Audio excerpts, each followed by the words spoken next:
Dozens of women, children, and men, most of them civilians, did not see the dawn on Tuesday. Human rights group the Syrian Observatory says a U.S.-led coalition airstrike destroyed their village north of Manbij, Syria. The fear is that the death toll will rise. Manbij is full of residents, 250,000 residents used by ISIL as human shields. Yesterday, the coalition struck Al-Zahuna neighbourhood, where more than 23 people were killed. Then it struck 2 houses at the western gate of the city, killing 6 people. Today, the residents of Tokhar woke up to a horrific massacre, where the death toll rose to 212, and the numbers are rising. In a statement, the U.S. military said, "We can confirm the coalition conducted airstrikes near Manbij, Syria recently. We are aware of reports alleging civilian casualties in the area. As with any allegation we receive, we will review any information we have about the incident.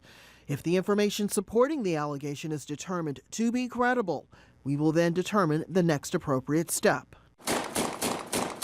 The U.S.-led coalition has been supporting mostly Kurdish opposition fighters in and around Manbij since May. They're trying to break ISIL's hold on the city, which sits near the Turkish border. The U.S. has been criticized before for not doing enough to avoid civilians, and its own investigations are often at odds with those done by human rights groups. The coalition is claiming near perfection in its airstrikes. It's not being honest about what's really happening on the ground. Civilians, unfortunately, are dying in the war to liberate those areas from so-called Islamic State. And we think more than 1,400 civilians have likely died now in almost 2 years of coalition airstrikes.